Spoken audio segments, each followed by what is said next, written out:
Shalom, hoy hablaremos acerca del Mesías, qué es el Mesías, cuándo viene y qué relación guarda esto con el fundador de la Hasidut, el Baal Shem Tov. Y empezamos ahora. Ahora mismo nos encontramos en el mes judío de Elul. Este mes es cuando nos dedicamos plenamente a volver a retornar a Dios mediante un retorno a nuestra esencia espiritual, a nuestra Neshama. Y específicamente en este mes, el mes de Elul, hay un día muy importante, que es el día 18 del mes de Elul, en hebreo Hay Elul. Primero de todo es muy importante porque en esta fecha me casé, sí, hoy no, pero cuando llegue el 18 de Elul haré un año de casado con mi esposa. Y aparte también es muy importante porque en el Hay Elul, el 18 de Elul, nació el fundador del movimiento de la Hasidut, el Baal Shem Tov. Nos queremos preguntar, ¿quién es el Baal Shem Tov? ¿Y qué es la Hasidut? Entonces, rápidamente, la Hasidut, el Hasidismo, fue un movimiento espiritual ortodoxo de renovación de lo que venía siendo el judaísmo hasta ese momento, pero de renovación de la espiritualidad. Es decir, hasta aquel momento el judaísmo estaba, o la práctica del judaísmo estaba muy designada para unos pocos intelectuales que sabían, conocían Talmud, conocían incluso algunos pocos de Kabbalah, pero la mayoría del pueblo no entendía, no sabía, cumplía, pero de forma muy seca, sin entender, sin sentirse conectados. Y el hasidismo dijo, no, esto no puede ser, hijo de Baal Shem Tov. Hay que hacer un énfasis, primero de todo, en cumplir con energía, con vitalidad, con conexión, y muy importante, además de conexión con Dios, con la espiritualidad, con amor. No más miedo, no más temor, no más sentirme que soy un pecador, que soy malvado. La conexión con Dios esencialmente, vitalmente, tiene que ser el amor, y no por la vía del miedo o de la culpa.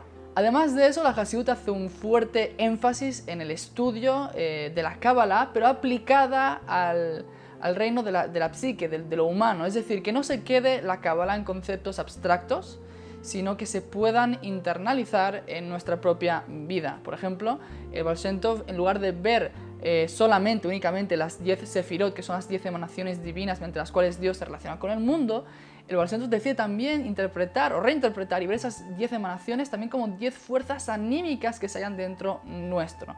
Y es así como como une el ámbito de la Kabbalah con la psicología humana. ¿Y qué se consigue con esto? Pues que todo el mundo pueda acceder a este estudio de la Kabbalah, del misticismo judío, y que se pueda sentir identificado, porque no olvidemos que la Hasidut tiene como meta provocar que todo judío se sienta conectado con su cumplimiento de los preceptos y que vea el sentido más allá de los tecnicismos, del cumplimiento seco y rígido. Entrando un poco más en detalle de la biografía de Baal Shem Tov, él nació en el año 1698 y a la edad de 5 años quedó huérfano, tanto de su padre como de su madre. En ese momento fue adoptado por un grupo de tzadikim ocultos, de justos ocultos. Se dice que en el mundo, cada generación, existen 36 justos ocultos que mantienen al mundo por el nivel espiritual que poseen, por la devoción que poseen, por las virtudes que tienen. Y este grupo de tzadikim ocultos adoptaron al Baal Shem Tov, que a la edad de 5 años quedó huérfano, y le educaron, le enseñaron todo lo que sabía. A partir de ese momento, Baal Shem Tov mismo fue uno de esos justos ocultos, pero que no se reveló. Y en su primera etapa, lo que él trabajó, su oficio, era acompañar a niños a la escuela, al Talmud Torah, donde se estudiaba las escrituras de la Torah. Y se dice que siempre colocaba su mano en el pecho de los niños y les decía: tú tienes que ser un judío cálido, un judío que ilumine, que allá donde vayas puedas añadir luz y contrarrestar la oscuridad. Y también está dicho que uno de esos niños, que en el futuro sería uno de los grandes líderes del movimiento de la Hasidut, porque se convertiría en alumno del Baal Shem Tov, cuando él ya era rabino, ya era mayor, dijo: hasta el día de hoy mi pecho sigue ardiendo por el contacto de la mano del Baal Shem Tov, que me decía que tenía que ser cálido, que tenía que irradiar luz. Hasta el día de hoy, decía ese rabino, me sigue quemando el pecho.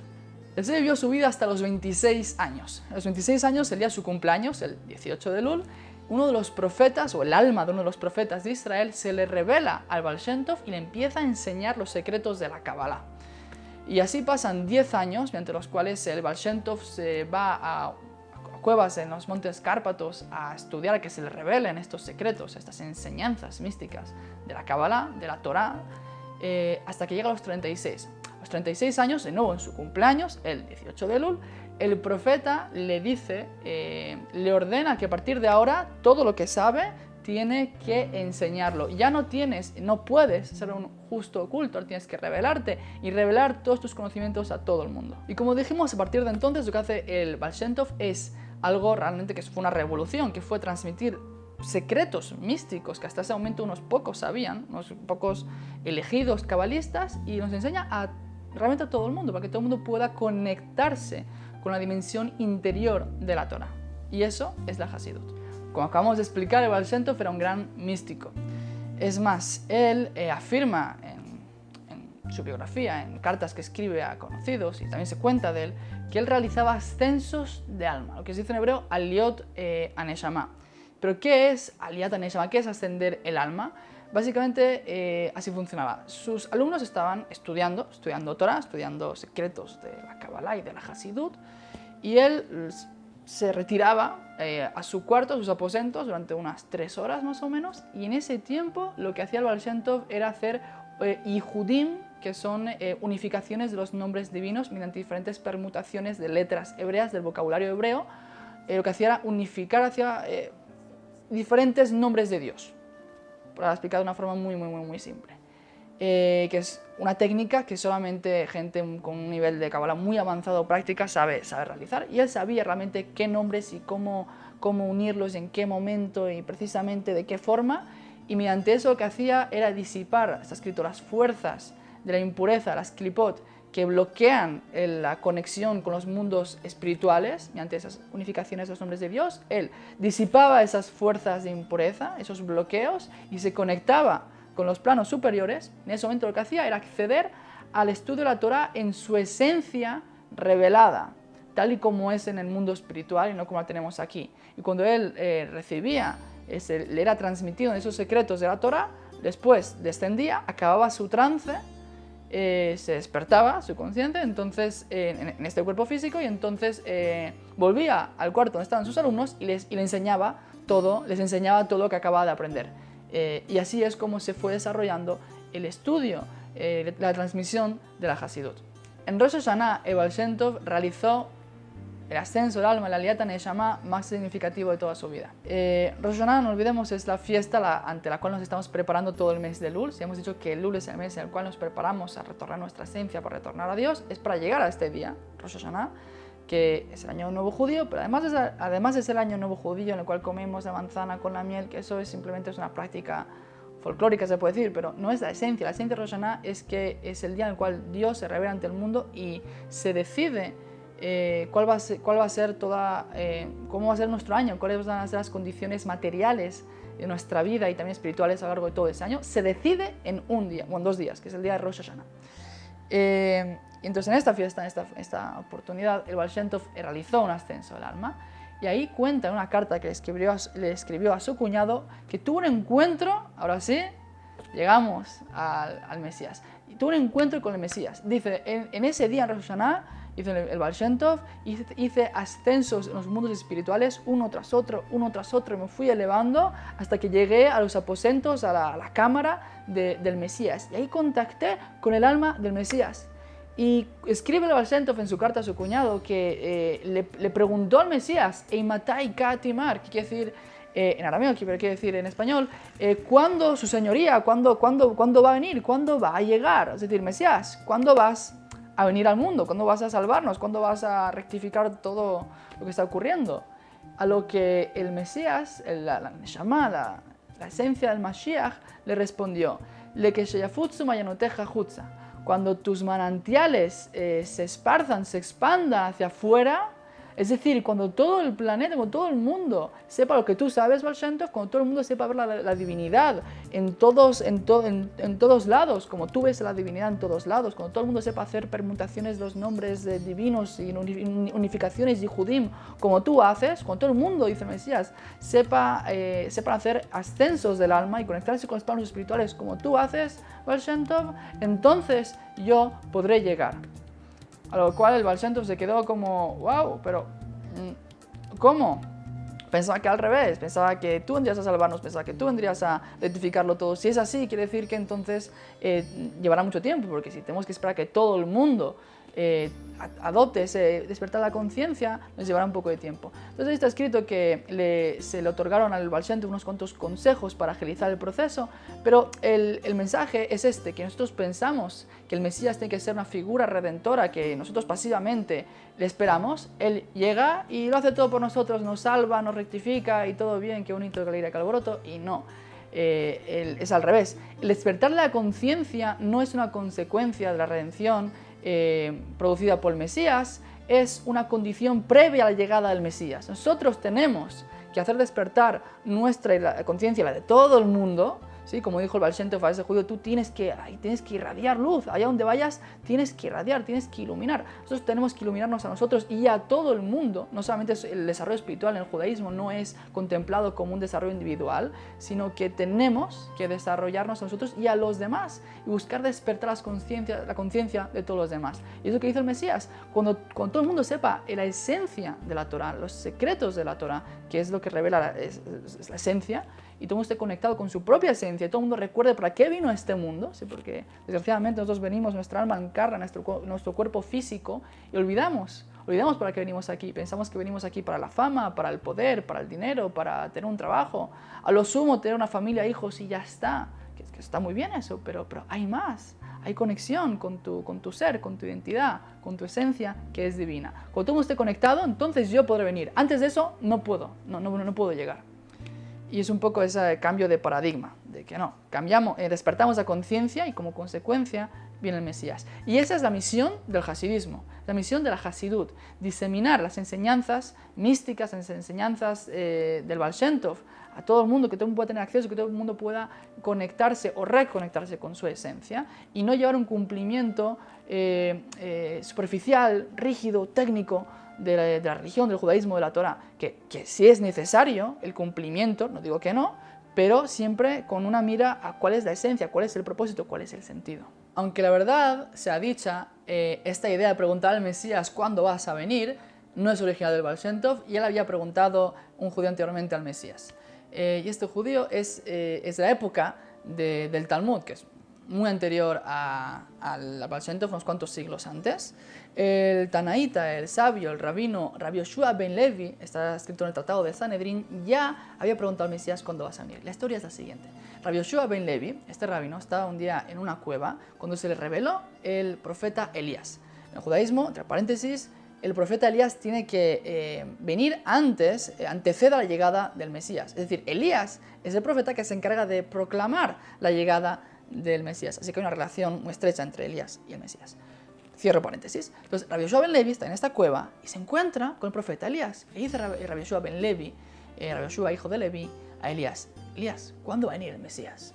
A lo que Elías responde, el profeta Eliau, en hebreo Eliau es Elías, le dice: ¿por qué no lo preguntas tú? Y Rabbi Yoshua ben Levi dice: ok, ¿dónde está el Mesías? Quiero preguntarle. Entonces, Elías dice algo impactante: el Mesías no está en Israel, el Mesías está en Roma. Roma, para entender el contexto, cuando se escribió el Talmud, el contexto de los acontecimientos, era el centro del mundo. Es como Estados Unidos hoy en día, Roma en aquel momento. Y no es el mejor lugar para que el Mesías ande por ahí. Es decir, Roma en aquel momento era un imperio que no creía en Dios, era idólatra y pretendía controlar el mundo bajo esa ideología idólatra que negaba la existencia de Dios en aquel momento, antes de todo el tema del cristianismo. Entonces, ¿cómo puede ser que el Mesías esté en Roma? ¿Qué hace en Roma el Mesías? Entonces, Elías se prosigue, dice que el Mesías está en Roma con todos los leprosos en las puertas de Roma y que él mismo es un leproso que está afligido con la lepra. Entonces, Rabbi Yoshua ben Levi dice: bueno, si es así y quiero ir ahí, quiero preguntarle cómo voy a distinguirles. Si están todos con lepra, están ahí una muchedumbre, que ¿cómo voy a saber distinguir quién es el Mesías? A lo que Elías responde: porque tienes que saber una cosa. En ese lugar, en las puertas de Roma, donde están todos los leprosos, lo que hacen, su actividad, todo el día lo que hacen es cambiarse las vendas de las heridas, las aflicciones que tiene el cuerpo, limpiarse las heridas y volver a colocarse todas las vendas. Pero hay una diferencia, dice Elías, en cómo el común de la gente hace este proceso de sacarse las vendas, limpiarse las heridas, y cómo lo hace el Mesías. Entonces es un consejo, de nuevo, como que Elías está diciendo al rabino para que pueda identificar al Mesías entre todos los leprosos, porque él también está con lepra el Mesías. Entonces le dice, el resto de la gente lo que hace es, se saca primero todas las vendas del cuerpo, ¿sí? Se limpia todas las heridas producidas por la lepra y después se coloca de nuevo vendas en todo el cuerpo. El Mesías, sin embargo, dice Elías, lo que hace es, él va venda por venda.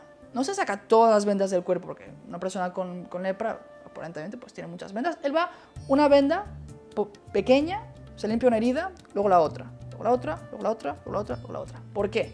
De esta forma tarda el cuádruple de tiempo, el quíntuple de tiempo en acabar este proceso de limpiar sus heridas. Y responde porque de esta manera, si es llamado, si el Mesías es llamado, porque él no sabe cuándo tiene que venir a rescatar, a salvar al mundo, cuándo tiene que venir a revelarse, entonces no pierde el tiempo.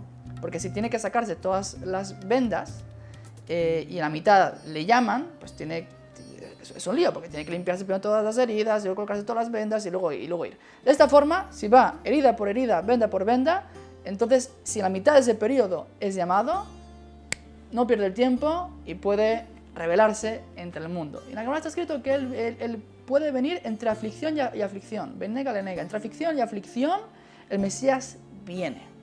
Elías acaba entonces de responderle a Rabbi Yoshua ben Levi cuáles son los signos que puede él usar para identificar al Mesías, y entonces Rabbi Yoshua ben Levi va hacia Roma, parte hacia Roma. El tratado talmúdico no está muy claro si es una travesía de varios meses o que es en el instante, como de forma instantánea. Rabbi Yoshua se transporta de la tierra de Israel a las puertas de Roma. No queda claro. Bueno, Rabbi Yoshua va hacia Roma a buscar al Mesías, porque quiere preguntarle cuándo va a venir. Entonces Rabbi Yoshua busca entre los leprosos, se fija cómo cada uno se está cambiando las vendas, ve a un leproso que se cambia una venda, limpia herida, otra venda, limpia herida, como que está atento a ver qué ocurre, venda por venda, y el resto de la gente lo hace de forma diferente y dice, ese es el Mesías. Entonces va y le dice, buenos días, mi rabino, mi maestro. A lo que el Mesías le responde, hola, hijo de Leví. Entonces el rabino, que es Rabbi Yoshua ben Levi, hijo de Levi, le pregunta, ¿cuándo vas a venir? En Matai Katimar. Entonces el Mesías responde, hoy vengo. ¿De acuerdo? Rabbi Yoshua recibe su respuesta, vuelve a tierra de Israel. Entonces pasa el tiempo y hoy se transforma en mañana y el Mesías no vino. Rabbi Yoshua ben Levi se vuelve a encontrar con Elías y Elías le dice, ¿qué pasó? ¿Cómo fue el encuentro con el Mesías? Y Rabbi Yoshua dice, es un mentiroso. Ese no es el Mesías, es un falso profeta. Ese era un mentiroso, me engañó. Le dice Elías, ¿por qué? ¿Por qué me dijo que vendría hoy? Dijo Rabbi Yoshua, y no llegó. Le dice Elías, no entendiste. Está escrito en los Salmos, Ayom bekolot tishmau. Hoy si escucháis mi voz, si escucháis su voz. Perdón, hoy si escucháis su voz. ¿Qué quiere decir? Ciertamente, el Mesías te dijo, vendré hoy, pero depende de algo, hay condición. Si escuchamos su voz, si escuchamos la voz del alma, la voz de Dios, la voz de esa conexión con lo espiritual que veníamos diciendo antes. Entonces esta es la historia, y en base a esa historia, el Baal Shem Tov se inspiró para cuando se contactó con el Mesías, decirle, ¿cuándo vienes? Y tenemos dos respuestas diferentes. Misma pregunta de dos judíos al Mesías, ¿cuándo vienes? Respuesta, a uno le dice hoy y al otro le dice cuando tus manantiales se esparzan hacia afuera. Y realmente queremos conectar las dos respuestas porque realmente son lo mismo. Cuando dijo hoy el Mesías, Rabbi Yoshua entendió hoy temporal, cronológico, 24 horas. ¿No vienes hoy? No eres Mesías. Y hoy se puede interpretar, hoy, mañana, ayer, el tiempo también se puede interpretar anímicamente. ¿A qué me refiero con esto? Atención. En psicología sabemos que tenemos el inconsciente y el consciente, ¿sí? El inconsciente se conecta con el pasado, el consciente con el presente. ¿Por qué el inconsciente es el pasado? No voy ahora a entrar en conceptos de psicología y psicoanálisis freudianos, pero el pasado conforma todo lo que puede ser traumas o experiencias de mi infancia, van conformando lo que es mi inconsciente, diferentes voluntades las cuales yo no las acepto o ni siquiera sé, no tengo conciencia de ellas y se quedan ahí en el inconsciente. Y parte del proceso de la terapia es retornarlas, hacerlas retornar al ámbito de la conciencia. Entonces, el pasado es el inconsciente. El presente es el consciente. Pero también hay algo muy interesante, que es un elemento que añade el judaísmo, que añade la Hasidut, que es el supraconsciente. El supraconsciente es mi yo futuro, es mi yo ideal, aquello que yo puedo ser si encarno mi verdadera esencia, si me permito realmente desarrollarme, crecer interiormente y llegar a mi máximo potencial. Eso es el supraconsciente que está encarnado, representado, simbólicamente por el futuro. Entonces, cuando el Mesías le dice a Yoshua ben Levi, yo vendré hoy, está refiriendo yo vendré hoy, pero depende de vosotros, depende de ti. Si tú encarnas tu yo futuro, tu yo ideal, a todo aquello que puedes ser y te conectas no solamente con tu cuerpo, sino con tu espíritu, con tu esencia espiritual, con tu alma, entonces yo puedo venir. Pero si no, no. Y en ese aspecto, el Mesías es como esta identidad ideal que está en el futuro y viene a nosotros desde el futuro. Pero para que el futuro pueda venir, tenemos que abrirle esa puerta, tenemos que realmente encarnar ese futuro ideal, ese yo ideal. Lo contrario, el Mesías no puede venir. ¿Sí? Entonces, imaginemos esta imagen del Mesías, todo, porque el Mesías también encarna lo que es lo ideal, ¿no? Si leemos en Isaías, todas las profecías del Mesías, un mundo con paz, sin guerras, donde no falta nada, puro bien, es el ideal. Entonces, el ideal futuro quiere venir, quiere contactar con nosotros, quiere llegar, quiere ingresar, pero de nosotros depende abrirle la puerta, abrir ese portal y que pueda descender. Y no como normalmente pensamos, que no tenemos que hacer nada y el Mesías ya llegará. No es así. Solo entre paréntesis, antes dijimos que Freud es el que representa esa idea del inconsciente, del yo en el pasado. También hay psicólogos que supieron identificar esta idea del supraconsciente, del yo potencial, del yo ideal, y es toda la línea de la psicología humanista, Maslow, Carl Rogers y también Jung, que no pertenece a los psicólogos humanistas, sino que a la psicología analítica, pero también hay aquellos individuos entre los psicólogos y filósofos que supieron identificar esta idea de que nosotros no solamente somos un producto de nuestro pasado, sino que también tenemos un yo ideal que podemos y que tenemos que encarnar, y solamente de esa manera podremos ser felices. Esta idea del desarrollo personal, de crecer interiormente y de ser tú mismo en tu máxima expresión. Y en ese sentido, todos nosotros poseemos una chispa del Mesías, una chispa mesiánica. ¿Qué es esa chispa del Mesías? Esa capacidad de encarnar todo nuestro potencial, de desarrollarnos, de conectarnos no solamente con nuestro cuerpo, sino con nuestra alma. Y esta respuesta se conecta con la respuesta que el Mesías le dijo al Baal Shem Tov. Baal Shem Tov le pregunta al Mesías, ¿cuándo vas a llegar? Le dice, cuando tus manantiales se expandan hacia afuera. El manantial, vamos ahora a analizar simbólicamente qué quiere decir un manantial, o sea, agua subterránea que brota hacia afuera. Es potencial, es el potencial que tienes almacenado, pero tiene que haber un punto de apertura, un punto de conexión con la superficie que pueda brotar hacia afuera. Lo que está diciendo el Mesías es cuando el potencial de toda la humanidad, así como tú lo has hecho, tú te has desarrollado, tú realmente has encarnado tu potencial, lo has sacado hacia afuera, lo has hecho, tu supraconsciente lo has encarnado en tu yo actual, tu yo ideal ahora es tu yo actual, pero toda la humanidad tiene que llegar a eso, no solamente tú. Toda la humanidad tiene que llegar a un proceso, un estado en el cual encarnamos lo mejor de nosotros mismos. Así como me gusta decir, el bien nos determina esencialmente, el mal nos condiciona circunstancialmente. Nosotros escuchamos esto y pensamos, ¿pero cómo puede ser? ¿Cómo vamos a llegar a eso? A este nivel el Mesías nunca va a venir porque estamos condenados. Hay gente que es mala, no hay lo que hacer, es puramente mala. Pero no, el mal, así como el lenguaje de la Kabbalah, es clipá, es cáscara. El mal en sí no tiene ningún tipo de esencia ni de existencia ontológicamente hablando. El mal en sí no existe a nivel de la Kabbalah. El mal es una clipa, es una cáscara que se alimenta de chispas de divinidad. Lo único que realmente existe es divinidad, es esencia divina, es luz divina. Y el mal es una cáscara que se alimenta de esas chispas. Puede ser realmente, sí, no lo niego, que hay personas, incluso nosotros también, que el mal está tan desarrollado en ellos que hay mucha cáscara, mucha obstrucción que limita, que impide ver esa chispa divina. Pero todos tenemos chispas divinas porque todos somos almas, y las almas son, de acuerdo a la Kabbalah, partes de la divinidad. Entonces todos somos partes de Dios, todos tenemos esa alma y todos tenemos ese potencial. Ciertamente tenemos clipot, tenemos cáscaras, tenemos obstrucciones las cuales tenemos que liberarnos y también ayudar a los demás a liberarse. Pero todos tienen esa capacidad de encarnar esa potencialidad, esa esencia espiritual divina.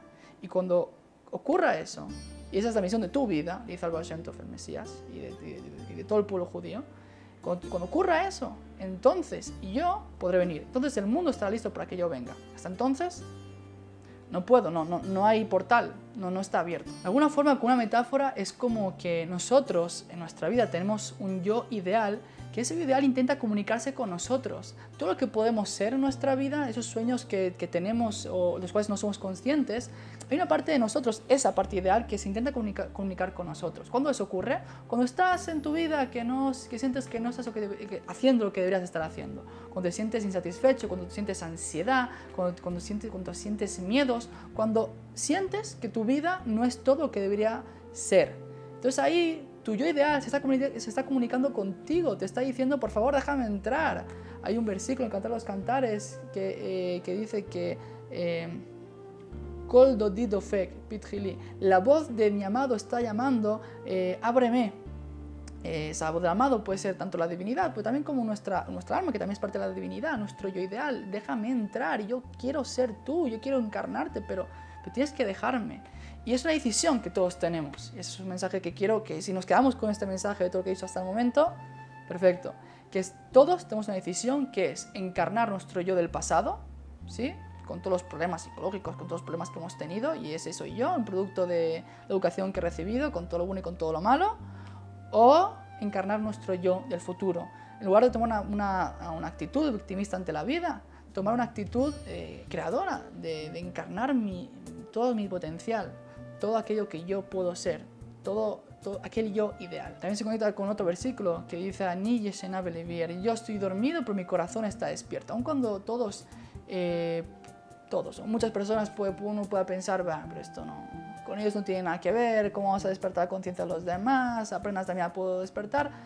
Todos tienen el corazón despierto. ¿Qué quiere decir? Aunque una persona pueda aparentar, incluso nosotros en momentos de nuestra vida, que no tenemos mucho interés por despertarnos a nivel de conciencia, a nivel de espiritualidad, siempre hay una parte de nosotros que está despierta y está atenta y esperando a encarnar, que es lo que hemos dicho antes, ese yo ideal. Está esperando, está atento, y como realmente a lo largo de su vida existen y llegarán momentos en los cuales le van a invitar a encarnar toda esa potencialidad espiritual.